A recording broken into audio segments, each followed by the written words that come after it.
100 primeros partidos con el club, supongo que contento por la cifra, ¿no? Sí, es una cifra, no es muy grande, pero bueno, es bonito cumplir 100 partidos en el club y en la ciudad que me había visto crecer desde pequeñito, y bueno, muy contento, ojalá que vengan mucho más. ¿Qué ha cambiado desde ese primer partido hasta el número 100, que se supone que es el que tiene que jugar ahora, ¿no? ¿O es el que ya jugaste?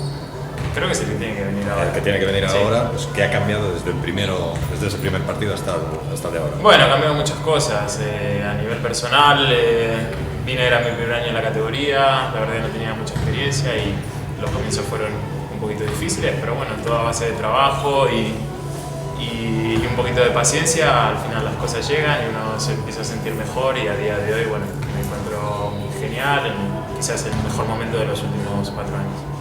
Quizá también la causa es eso, ¿no? El hecho de haber tenido una continuidad que a lo mejor en otros sitios habría sido difícil. Aquí, pues bueno, poco a poco te has ido creando un sitio, empezaste diciendo de fontaneros del equipo que decías, y ahora mismo pues podríamos decir que eres un imprescindible, ¿no?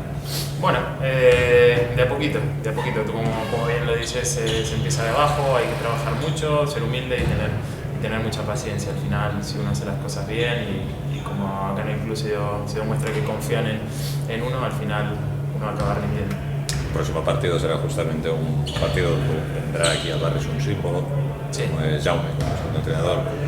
¿A ti te gustaría llegar algún día también adquiriendo un poco esa misma categoría de jugador insignia del equipo? Si es que no lo eres ya, pero... No, manera más grande. yo creo que Jaume solo hay uno, y la verdad que a los que nos tocó la suerte de verlo jugar acá, e incluso poder, como hice yo cuando era junior, compartir vestuario con él, nos alegra que pueda volver a Lleida, de saludarlo y seguramente darle una buena ovación, porque los años que jugó acá fueron a muy buen nivel y dio mucho por